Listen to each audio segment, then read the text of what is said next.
Hi, this is Clark Rayder, and you're watching the Break It Down show. Clark has written a really interesting book, and you wrote you created a sizzle reel for your book. That doesn't happen too often. And what I love about your book is it's an alternate history. It's timely because we just had the national holiday of Independence Day for Yeah, America, and so I guess thanks for coming on the show, man. And I'm dying to talk pleasure. to you about your book. Why alternate history? Well, I think I got inspired by the idea of that the history itself is not really taught. At least Mm, my growing up, my experience was that it was like when I started to dive into the depth of American history around the Revolution, like the philosophical ideas. I was like, oh man, like this isn't really like mainstream anymore.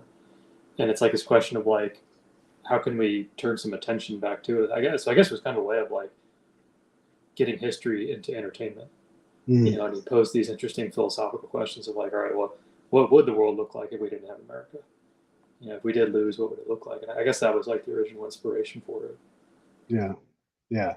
It's interesting too because when you really spend time in the literature, like a cup of tea costs less here in America than it did in England, and sure, taxation without representation, that's not really true. There really was representation. We actually really had a pretty sweet deal when it comes to colonies and everything else, but not good enough, right? Like we Yeah, still, like we took this sweet deal and we're like, we don't want your sweet deal. yeah, it And is. It's yeah, kind of a funny point when you actually look at it. It's like, man, these guys really didn't put up with any shit. It was like, uh, I think the Stamp Acts would like ended up putting things into overboard, but it was just it just seemed destined that there was just like just chronic tension between it. We're just destined to rise up and not want to take it anymore. At least from what I've read. yeah. There's a funny thing about, and I don't know if it's genetic. I bet some of it is, but the landed sons, the first sons, and then the second, third, fourth sons, they all have to do something else. They go into the clergy, they go into the military, they go west, you know, and maybe they're just more daring and they just have to go do things like go to America. And so they're like, yeah, you know what? I actually don't need whatever it is. And sure, maybe they get some help, but there is something to that where these folks that have to go make their own way and are forced to go into the wild, and they find out they can do it. They don't want to give something back to the crown. Yeah, Like where have you been? You yeah. know? Well, I think it's also you can't really separate, in my opinion, like you can't really separate the Puritan movement of like breaking off from the Church of England and not wanting to do that anymore. So like that was the original establishment. Is that it's like it's kind of like connected into the DNA of America. It's like they Mm, came here wanting to separate from those systems, and to yeah, when you get into like the theological side, it was like, well, we really don't agree with your interpretation of spirituality and religion as a whole. We want to come over here and do it ourselves. yeah. And I think part of it, for me, like looking back at it, I was like, all right, that seems to kind of be missed is this like link between the Puritan movement and what later happened in Boston, where it's like they just had this spirit within them of like England stopped telling us what to do. Yeah. That religious aspect, it is so important in the coming up of the Americas in general. Which religion encountered the locals, and how did the community that was there that had that religion, how did they work together? Because like, did they see the natives as subhuman? Did they see them as something they needed to convert or whatever it Yeah, was? That also impacted how they interacted with each other, one another, inter and intra, and it really made a big difference. yeah, it was. I'm pretty certain, like at the time that like they did what was called sola scriptura, which is by Mm. scripture only, and they were like, no clergy, no priest, nobody's going to tell us what this says. We're just going to try to do it ourselves. And that seemed to be like what proliferated at the time. I think obviously like you have your different denominations that came out of that ultimately, but no, I mean that breakaway was just always. That's why I wrote the book. So I'm like, all right, what would it look like if we didn't do it? Yeah. Did you have any reference materials? Did you go like read any Turtle Dove, or who else did you read, and how did you sort of frame up your alternate reality? I went like everywhere. I watched like a lot of documentaries.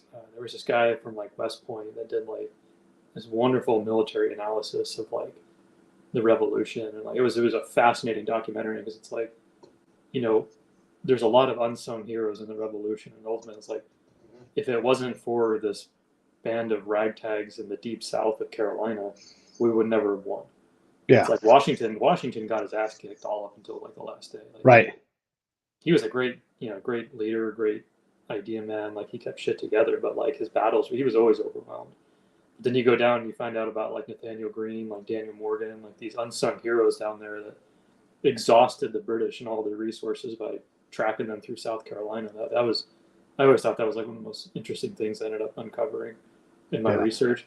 And then obviously, like, you kind of wander into the more like mystical side of all these different, like, secret society involvement and shit. Like, how much of that was there really?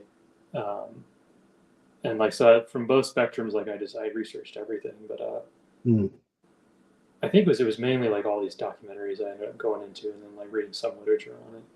I can't exactly remember the titles of some of it. It was I think like The Miracle of Philadelphia was one of them. Yeah. Yeah. I read a book about Washington and like how God just sort of followed him. That was the premise of the Yeah. book. And legitimately, like he shouldn't have gotten away, but then a fog bank rolled in and Yeah, provided no, cover. he was retreating from New York, I think, and like literally like that.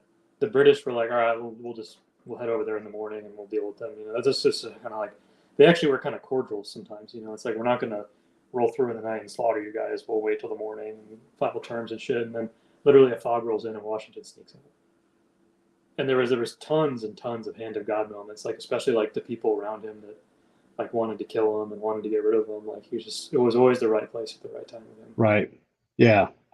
Bullet holes all through him, horses shot out from underneath him, Yeah. Yeah.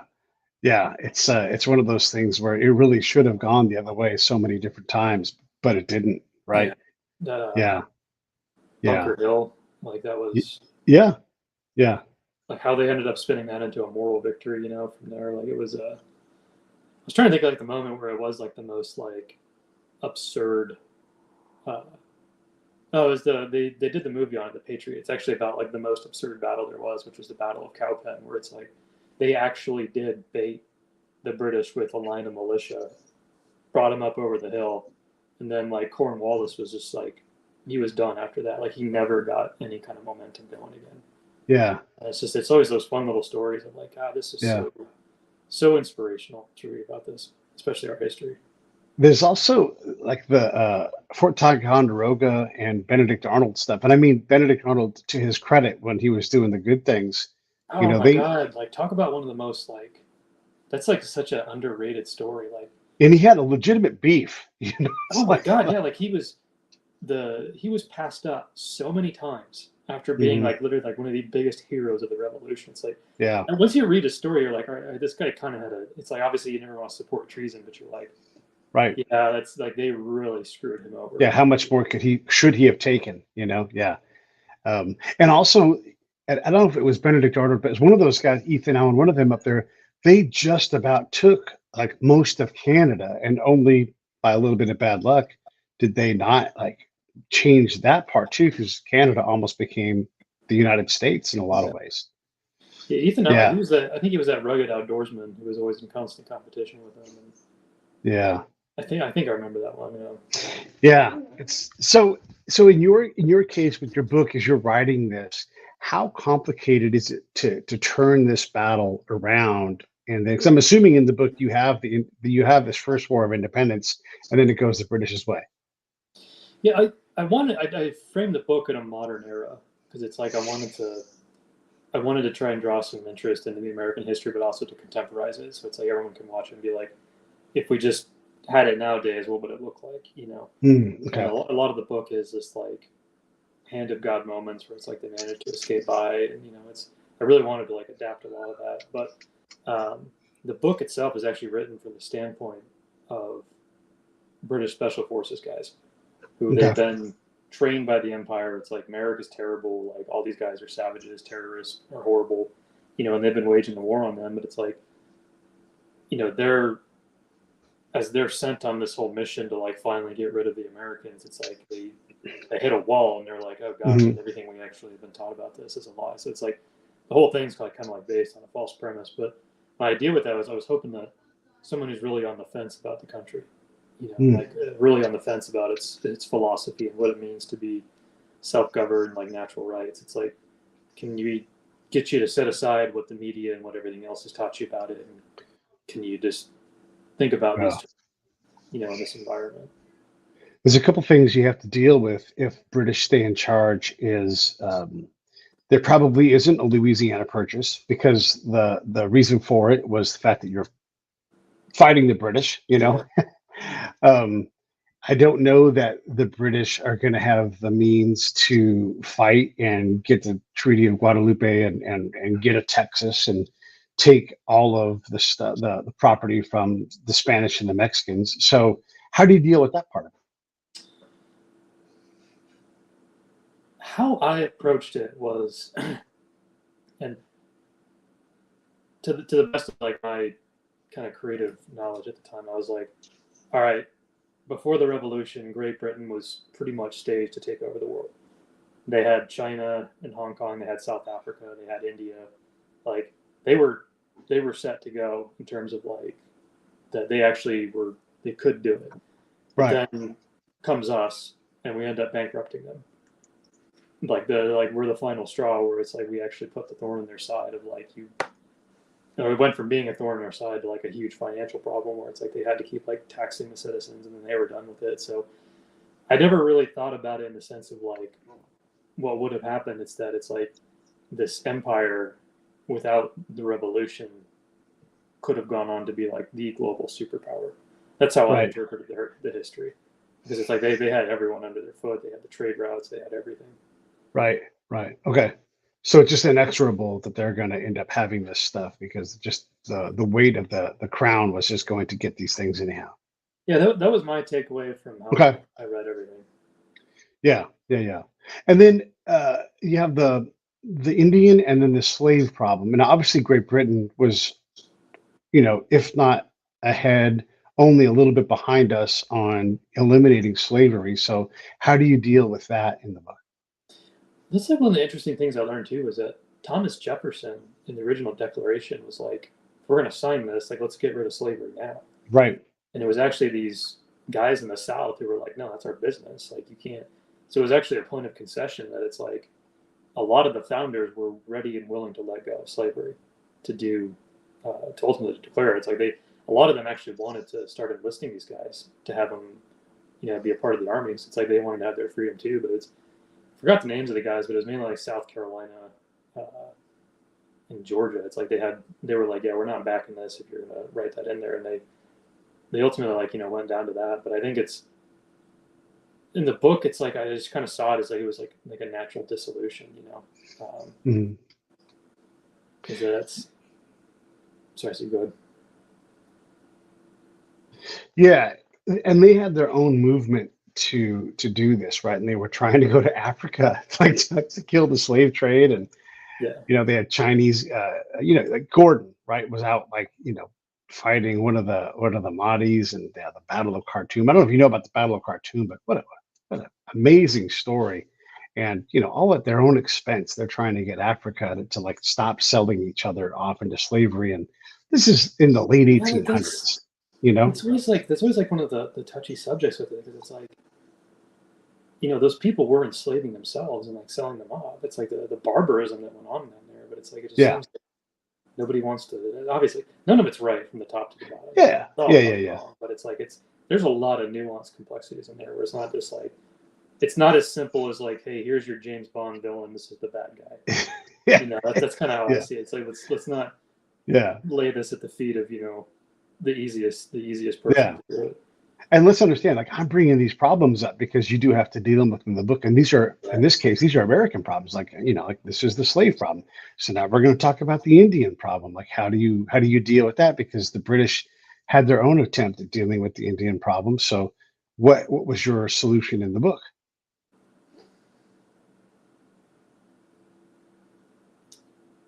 I think that the book addresses the idea that they actually just end up getting brought into like the society as a whole, where it's like there's not like a division because I guess I could say like the enemy of my enemy is my friend. Okay. It's like I think when it's like because like the revolution didn't happen like the same way, there was still like a lot of tribes. Because correct me if I'm wrong, but I think like the British ended up using a lot of the Indians as mercenaries against the colonials. I think that was a big part of it, where it's like they actually started to employ them. Right. Uh, I think it's I saw it like as a natural course of life. Yeah. Uh, So they like try to almost get aligned with those ideals. almost how the British integrated their own Indian population. You're saying a sort of a similar thing where, like you're just all British. Everybody's British here. So whether you're American Indians or India Indians, you know, we're gonna eat buffalo. We're gonna eat curry. We're all Yeah, just gonna do it.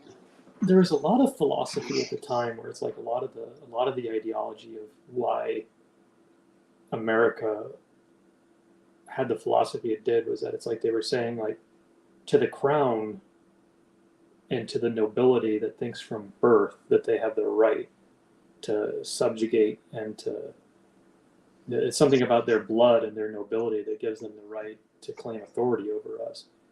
Like the philosophy of America was that it's like we're not going to do that anymore. Like we're not Right. going to just because you were born into nobility doesn't mean that you can rule us. So it's Right. like you can really unite a lot of people regardless of ideological differences, racial differences. That it's like you need to understand that in the eyes of these people, you are nothing.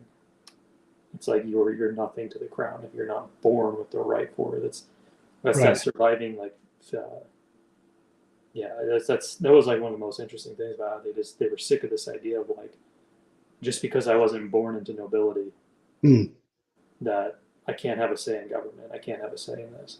right. So on the American side, then you have this sort of seething, festering anti-crown thing that exists everywhere where there's a crown, and and it's drawing out this elite military rejection from they're putting down this American rebellion, I guess. And is this a widespread thing? Is it regional? Um, how do you command and control this rebellion?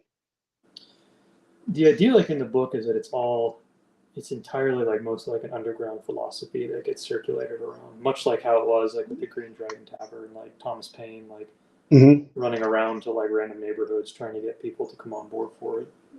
Yeah. I really wanted to keep that alive, and that's kind of like the underground ideology of it. But in the book, with the modern side, like there's obviously like a lot of fighting in the streets, um, because basically like the idea is that what another like there also is like modern problems that I wanted to bring into the book, where it's like Mm, we are being centralized into cities now.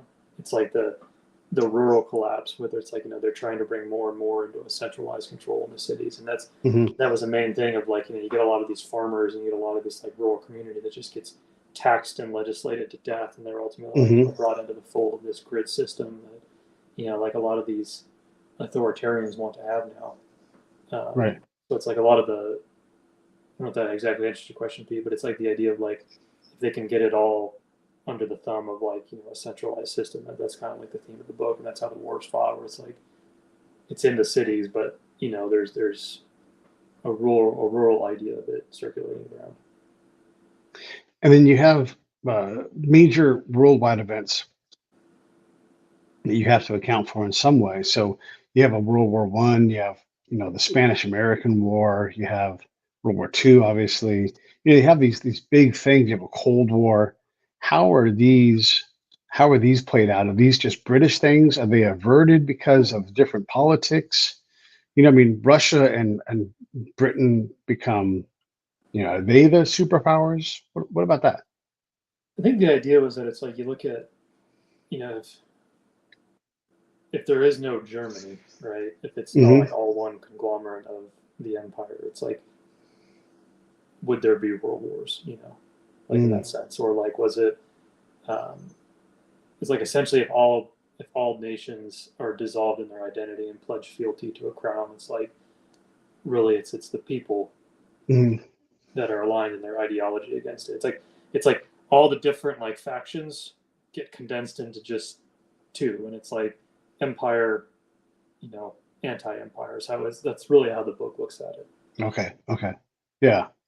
Yeah. And again, like there's these random moments where, Franz Joseph goes for a honeymoon, and it's like Yeah, the whole world breaks out into this war, and there's just enough technology that we can kill the hell out of each other, but not quite win, I mean And yeah, that's the second half theme of the book is the emergence of AI, and it's like yeah, because it is a sci-fi novel as it unfolds, and it's like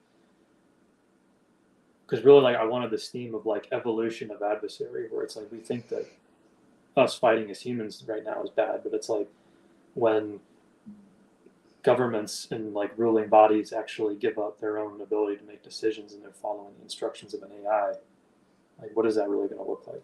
hmm And that's a big theme in the book. yeah, interesting. When you look at current events now, do you like a lot of times you get authors who are writing 5 minutes into the future, right?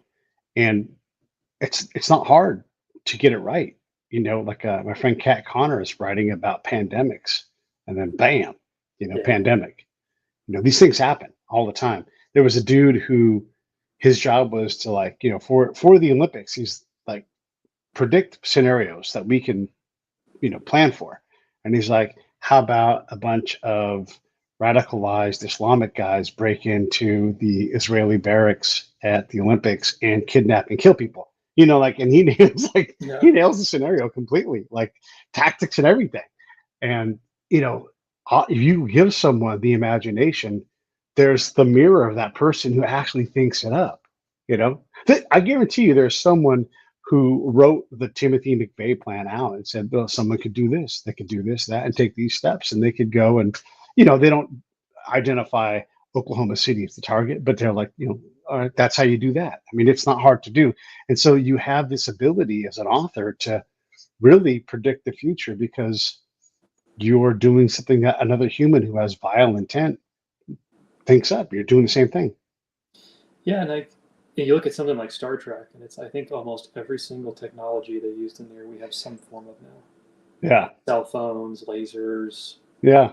3D printing's taken the way of matter replicators or no, Right. there just seems to be this like collective consciousness ability of like people hmm who get creative and really creative. It's like they seem to be able to deep their head into something, and it's like they see shit. Yeah. I don't know how subconscious it is or unconscious, but it's like um, that's been like a theme throughout like most fiction. I mean, like look at Yeah. 1984 and how much of that's happening right now. Yeah. Like people are getting unpersoned. You can't say shit. You can't do that. It's 1984's parallels are really scary. And yeah, and it's crazy. And there is the life imitating art is absolutely a thing, Yeah, where you have flip phones. Absolutely, like, wait, could you teleport? Well, and then you get smart guys thinking about it, and they're like, we've done it. Granted, on this micro scale, but we made something go from here to there, and yeah. all of these, You're talking about the entanglement, right? yeah, yeah, all Yeah. of these The different big question things. is that like Yeah. the person who teleports is it actually you that comes out the other end? Right. Yeah. Yeah. Yeah. And all of those different touch screens, we saw that and they're like, well, we can make a touch screen. It's like, oh man, it's crazy. Life can imitate art, and you can self-fulfill that prophecy. And you know we work on stasis and all these different things, and injecting nanobots and stem cells. That's all stuff that's been talked about in books before. You're right. So we do have these common themes, common realities. When you are writing, though, are you purposely trying to push what's possible? Like, are you thinking like, how hard can I push this storyline?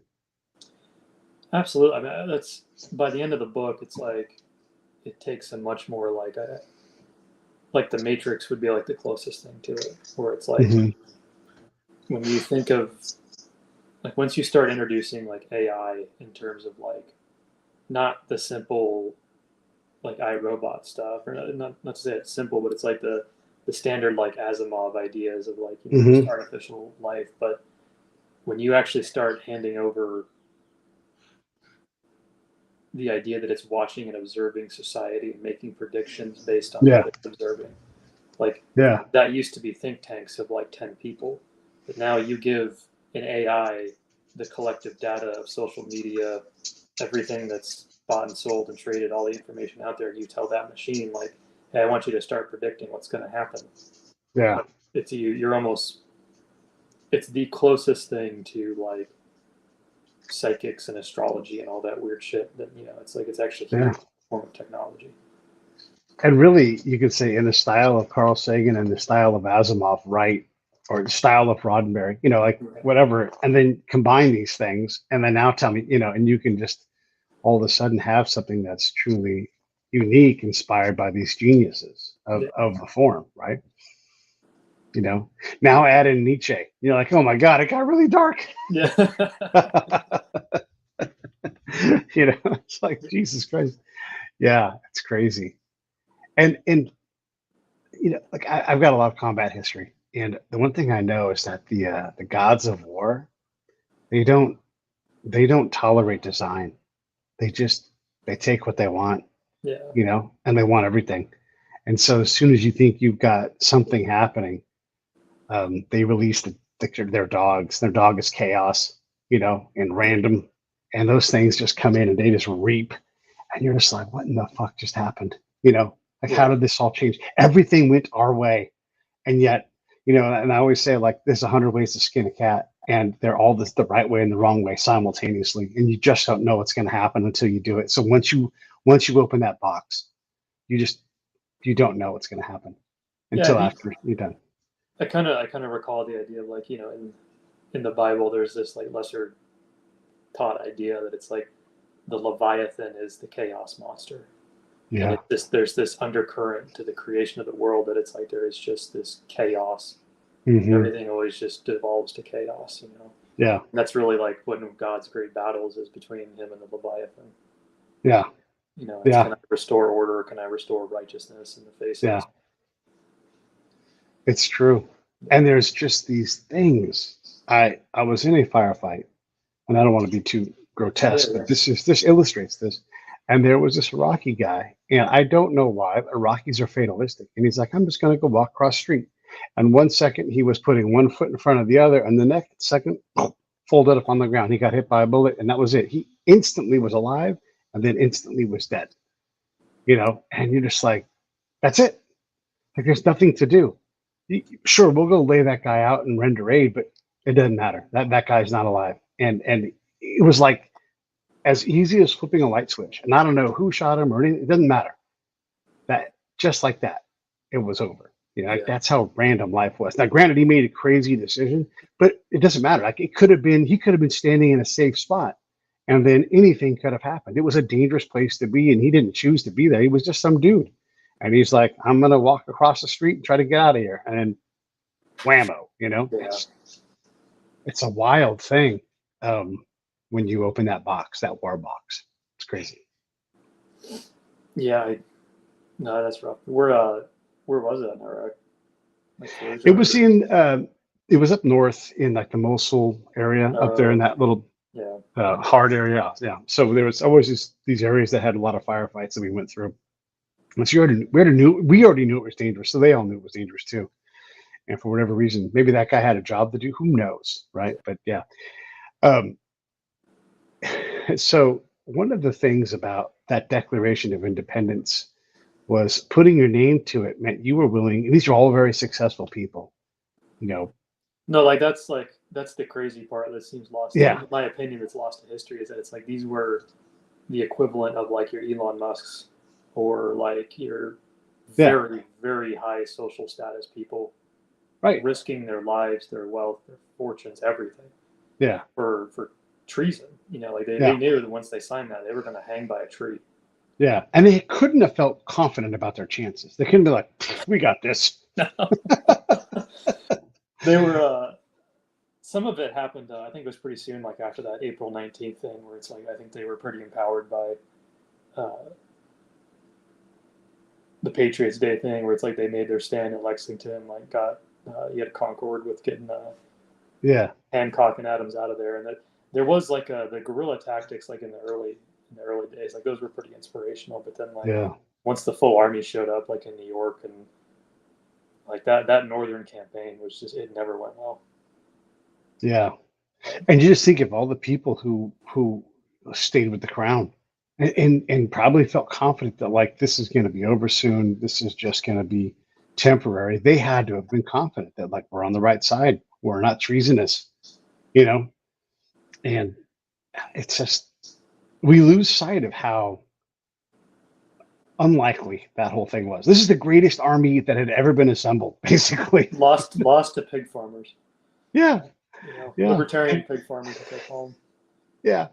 And then we lose again in 1812, 1814 in that time frame. And only by dumb luck and just how hard it was to do anything against us, do we actually win that fight. I mean, because, Yeah. like if you look at the fight card, we lost that thing. It just happens that we won it like by just dumb Yeah, coincidences. there was a funny thing too, like America's not they're not squeaky clean in their tactics. Right, Like one of the big reasons that like the battle, I think it was the Battle of Saratoga, where it was a thing that you do not target officers, right. right? And I think it was actually Benedict Arnold who was like, no, start shooting them. Yeah, And then it's like the British were just in shock of like, oh my God, they're targeting our officers, and they didn't have right. leadership and all that. So there was the dirty fights too that are more Yeah. interesting. There was a crazy thing too, where this is in the War of 1812. The in the Battle of New Orleans, of course, the war was over at then, but they didn't know. But when the British, they were in formation and they're taking a frontal assault on Jackson and those guys, they had used palm trees as part of their, um, you know, uh, like they had like their palisades and all that stuff. Everything was built Yeah, with palm trees, and nobody knew this, but it's a great for those kind of weapons. It was a great way to stop rounds because it's just grass, and so it just kind of catches the lead because it's slow moving and yeah, just catches it and catches it and catches it, and it just becomes this leaden thing, and it just got more resolute. And so instead of like maybe wearing it down with cannonade and everything, it just made it harder and harder, and it changed British doctrine that fight. They're like, never take on Americans in a secure position because it just gets yeah. worse for you. Like, matter of fact, don't even go to America and fight them anymore. Just Yeah, stop. we gotta stop this. Yeah, yeah. And and they didn't. I don't know if they knew that. Whoever figured that out was like, this is what we're always going to do: use palm trees. And in certain circumstances, you can't use them all the time, but in that for those weapons, it was the right thing. And you just get these dumb luck things, these scenarios. It's crazy. I mean, I And think like going back to your point, I think for me it's like a lot of it's hand of God stuff. It's like you can't explain our existence without the hand of God. yeah, And it's right. again it's a theological thing, but it's like at a certain point it just Yeah, does not make sense. right. Yeah, and it's if North America wasn't so rich in everything that it has, Yeah, the British probably wouldn't want to come. The Americans probably wouldn't want to stay, yeah, but there was so much wealth here. It was like, hey, how do we all sort this out? And there was no dividing it up evenly, right? That was a big thing. yeah. It's just a gem, and it's another part of like why I wanted to write the book, because it's just like I feel like so much of society is at the point of like it's been so smeared and so disfigured in its ideology of America that it's like they're willing to Mm. let it go. It's like if the Yeah, Bill of Rights, like it would not surprise me if in a week from now there's a constitutional convention being like, let's rewrite this thing, because they're, yeah, they're just that willing to be like, oh, this is ancient doctrine from a bunch of morons who were yeah, writing for the times, and it's like really, because I can see how the Bill of Rights has a lot more relevance today than it does back then. yeah, The Fourth Amendment, the ability to like protect your data, to protect your life, yeah, like it's a lesser talked about thing, and it's like sure the first and second are great, but your yeah, ultimate entitlement to privacy from the federal government is the yeah, Fourth Amendment, yeah, and it's like back then it was to keep British from like seizing your property for war, but now it's for me it's like no, like you don't have access to my data, you can't profile me, you can't yeah, take this stuff, and yeah. it's one of those things that I don't know why it's not more taken on. We people, especially us older folks, will say we don't learn civics anymore. But there was a lot to that. Like we have this amazing structure that protects us from our whims. Like it requires a significant, right now, my Governor Newsom is talking about like putting an amendment forward. And it's like, you're adorable. You have no consensus. You're from California. People hate you from the jump because you're from California. So how are you going to get anywhere near an amendment, for anything?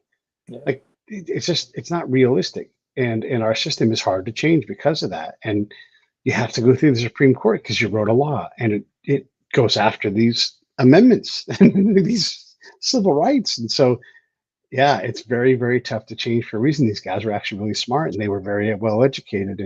Yeah. And thankfully, we don't have to be as deeply educated as they were. We can just kind of live our lives just go do it. We don't have to know all these things. Like one of the things that's amazing about our country is we have this Declaration of Independence, which protects our national freedom. There's no king or anything like that above us. We have our personal rights protected by the Bill of Rights, and we have the Constitution, which protects our political rights.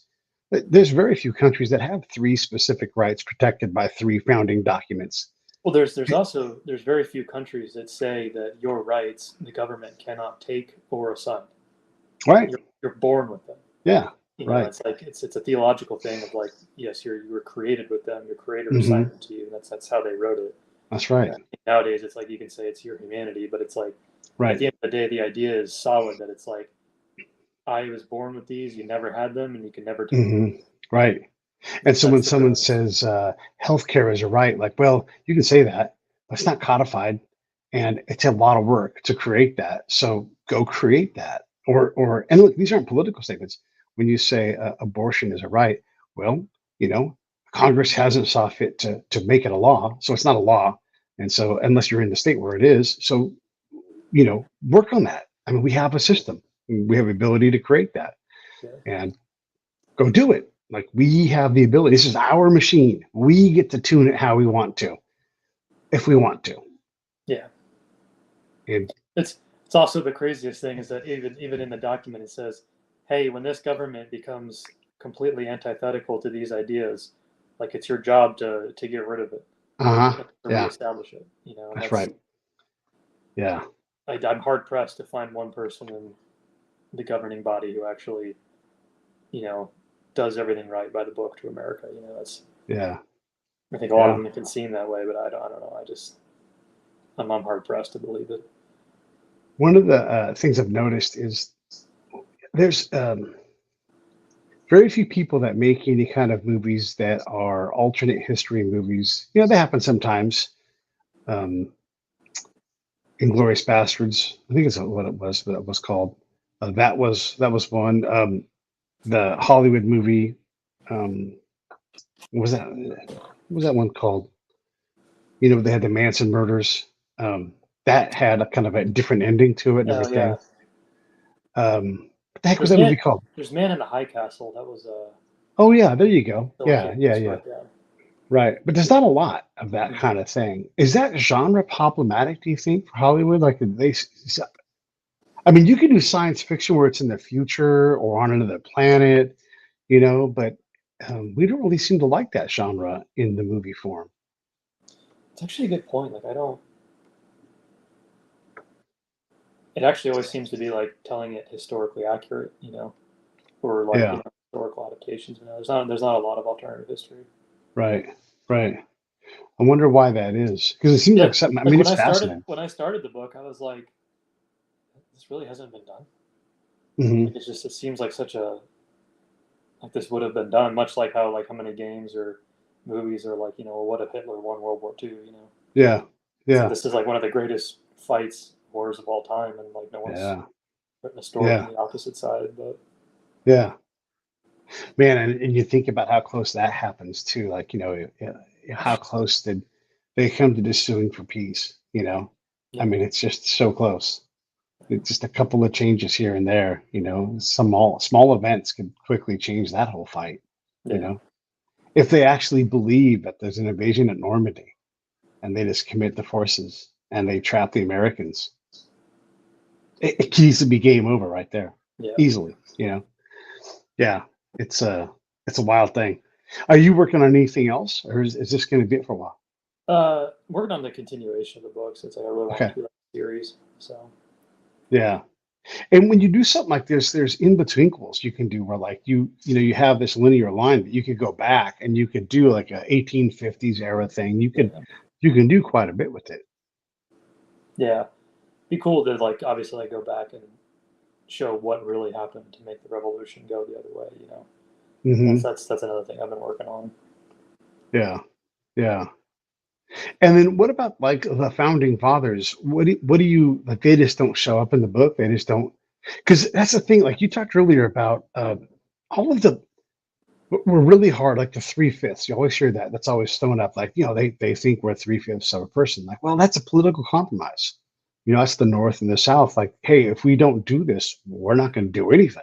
Yeah, And then there's nothing, right? And so we're making this horrible compromise, but without this, there's nothing, right? And so, and it's not just that. There's always a political compromise where, like our like the I'll just say Obamacare, right? Like that was the best deal they could get. Not a very yeah, good deal overall, but that was the deal they could get through.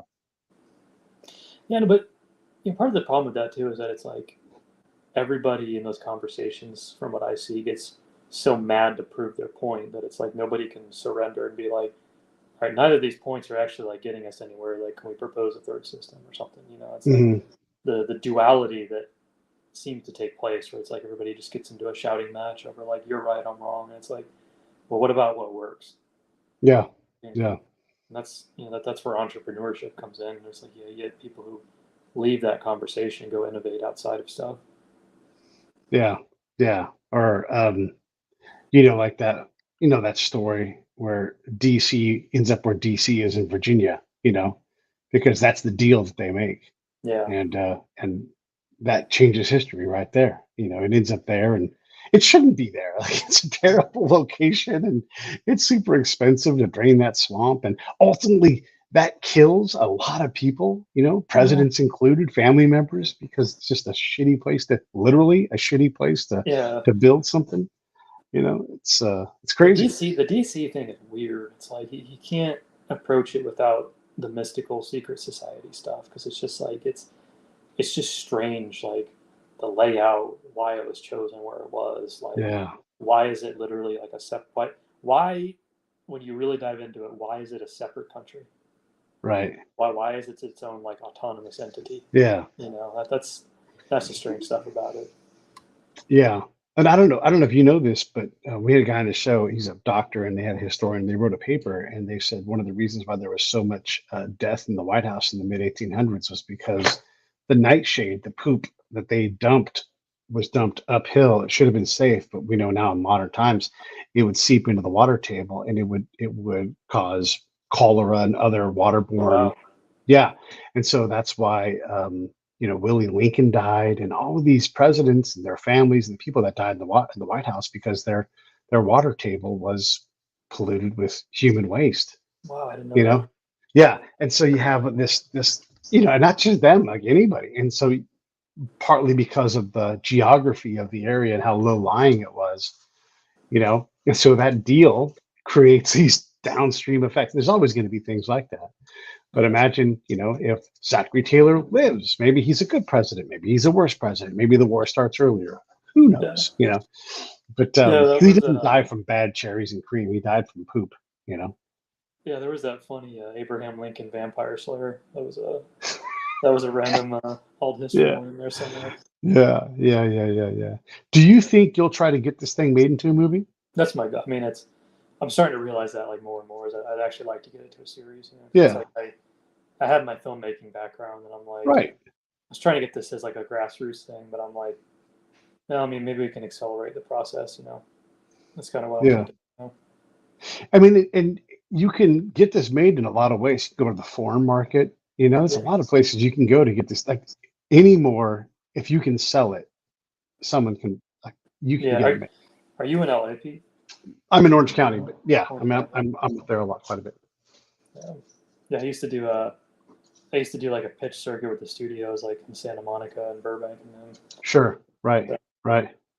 And you catch them at the right time. You go to an alternate studio. yeah, Maybe BYU's studio is like, you know what, we got money and we want something like this. Because Yeah. it wouldn't surprise me to have like these alternate studios that are like, we're buying unique content, just put a little extra of this in there, and you're like, you're gonna buy it, done. Right. You know, it's Yeah, I like, mean, I love what they did with the terminal list. yeah, Or the Amazon. yeah, So far they've done a really good job with it. right. And for every terminal list that gets made, there'll be other ones. Like my buddies Andrews and Wilson. They're similar military thriller. It's in production now. They're going to be doing stuff, and that means Great. other studios are going to take on these kind of things. And so, why not an alternate history, military type thriller thing? Why not, right? Like that would be cool. I'd watch it. It's kind of like what I said when I started writing. I was like, this would be cool to see. Yeah, yeah. Well, I don't want to take all your time, man. We talked quite a bit about it. Everybody, here's the link for the book. You can see it down below. And that's Clark's book. You guys can check that out. Anything else you want to say in closing? Anything else at all?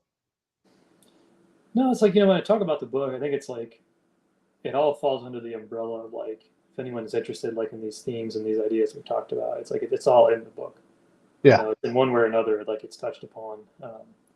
Not so much of like the true alternate history of like what would have been this way, but it's like the broader theme of like what is the American philosophy and where is it going these days?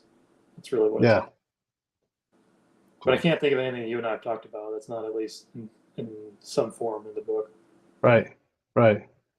And it's fun to be able to go dig through all that history, Yeah, and just use bits of it and just go, yeah. And what if this made a left turn? You know? yeah, but it's like there's uh, like when the guys are out in the forest, right? Like they stumble upon this guy and he's living out of what's essentially like a vacation home that was seized by the Brits to be used as like an outpost. And it's like you go back into history, and like that's what they did. It was, like if they had to house troops there or like do it, like they could claim property based on the idea of like, all right, it's for wartime now. Yeah, yeah. There's a lot of stuff like that that's in the book. So it's just I tried to do as much as I could to like adapt like the little subtleties of the history into it. Right. Yeah. What if Lieutenant Washington, when he starts the French and Indian War, what if he dies in that forest? Yeah, Totally like just like, yeah. That was oh, wasn't that was like an absolute embarrassment for him, right? it's Like, just that guy had he yeah, there are certain people in history who you could not tell them that God didn't exist. There's no way. Yeah, I don't know how much you know about Cabeza de Vaca, but there's no way that you could say, hey, God didn't exist. He'd be like, you weren't there when he was there with me. yeah, that's a good point. Yeah, yeah. All right, listen, I don't want to take any more of your time. I appreciate you coming on. Everybody get that book that's right down there. You know what I always say, Yeah. buddy, read it. Buy two, send one to a friend, and have a good time reading it. I know you love it. It's going to be good. Let me roll these credits. Stand by for 1 second, Clark. I'll come back to you. Okay.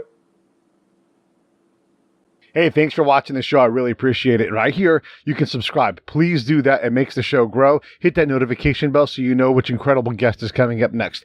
Down below is the PayPal link. You can put a small subscription in. That is an enormous help. All that money goes right back into the show. And then right up over here are the next episodes you should listen to.